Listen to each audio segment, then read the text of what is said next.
ခွန်လိုက်နေတဲ့သူကြီးရှိကြလားပြုမနေ့ပြန်တော့ခုံကိုဆက်လိုက်ရမလားဒါမှမဟုတ်လက်လျှော့လိုက်ရမလားဆိုပြီးတော့ဝေဝဲမရဖြစ်နေကြပြီလားအခုချိန်မှာလူတော်တော်များများကခုံကိုစွန့်ရည်ကြီးနဲ့တိုင်းကြီးကြတတ်တယ်လို့ချို့ကလည်းပဲဘာလို့ရမှန်းမသိတုံးလုံးနေကြပါလိဒါပေမဲ့ကျွန်တော်ရဲ့ Viber Community Group တွေကမိသားစုဝင်တွေကတော့ဒီနေ့မှာပြောင်းနိုင်ခဲ့ပါပြီဒီနေ့ထွက်ပြီးတာနဲ့တပြိုင်နက်တည်းကျွန်တော်စီမှာလာထိုးကြတဲ့သူတွေအများကြီးပောက်ခဲ့ကြပါလေကျွန်တော် group ထဲမှာထွက်ပြီးချင်းမွေလွှဲ screenshot တွေကိုလည်းပဲတင်ပေးထားတာမလို့အားလုံးအမြင်ပါပဲနော်ပတ်ဒီနေ့ကျွန်တော်ပေးခဲ့တဲ့ပတ်ဒီ3နဲ့အမာကြီးကတစ်ထိခဲ့တယ်ပေါ့နော်တစ်ထိခဲ့တဲ့အတွက်အိတ်ထက်ဘူးငွေဝင်သွားတဲ့သူတွေအတွက်လည်းပဲကျွန်တော်တကယ်ကိုဝမ်းသာမိပါတယ်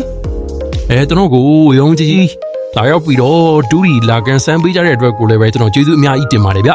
ကဲအခုကတော့အရေးကြီးဆုံးမနေ့ပြန်အတွက်ပါလူတွေကခုံကိုလိုက်နေကြတယ်ခုံမလာဘူးလားဆိုပြီးလဲစိုးရင်နေကြတယ်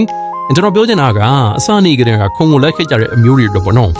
မနေ့ပြန်နောက်ဆုံးပိတ်ရပ်ဘူးပဲရောက်ရှိနေပြီဖြစ်တဲ့အတွက်လိုက်လက်စားသူတွေကတော့ချင့်တယ်ပြီးကစားစီတင်ပါလေဒီဘက်လုံးအောင်ထိုးခဲ့ပြီးပြီပဲဗျာနောက်ဆုံးပိတ်ကန်ဆုတ်ကန်လောင်းစန့်ကြည့်တင်ပါလေခုံမလာလားဆိုတာမသိကြပြီနဲ့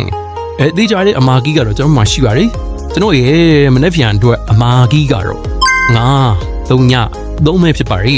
ခွန်လာနန်းကြီးရှိမရှိတဲ့ကိုစီမှာခိုင်မာတဲ့ကြီးရှိနေပြီပဲဘာလို့စဉ်းစားနေမှာလဲပေါ့နော်ခွန်ကို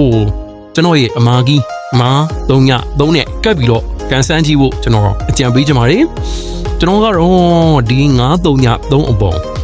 အမာကြီး3 အပေါ်အခြေခံပြီးတော့မနေ့ပြန်အတွက်အကောင်းဆုံးနေပြင်ဆင်ထားပါတယ်မနေ့ပြန်မှာလေဒီနေ့လိုမျိုး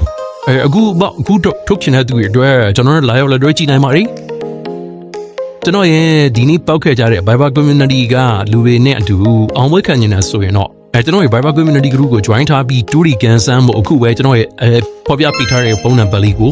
hi ထားလိုက်ပါနော်ဖုန်းမစိတ်ကလုံးဝမရပါဘူးခင်ဗျာ Viber မှာလာပြီလားလူတိုင်းကြောင်ကြပါစေမနေ့ပြန်မှာလည်းပဲပတ်စံအိတ်ချက်ကိုပတ်စံနဲ့ထိုးလိုက်ကြည့်တိုင်းဝင်နိုင်ကြပါသည်ပြုတ်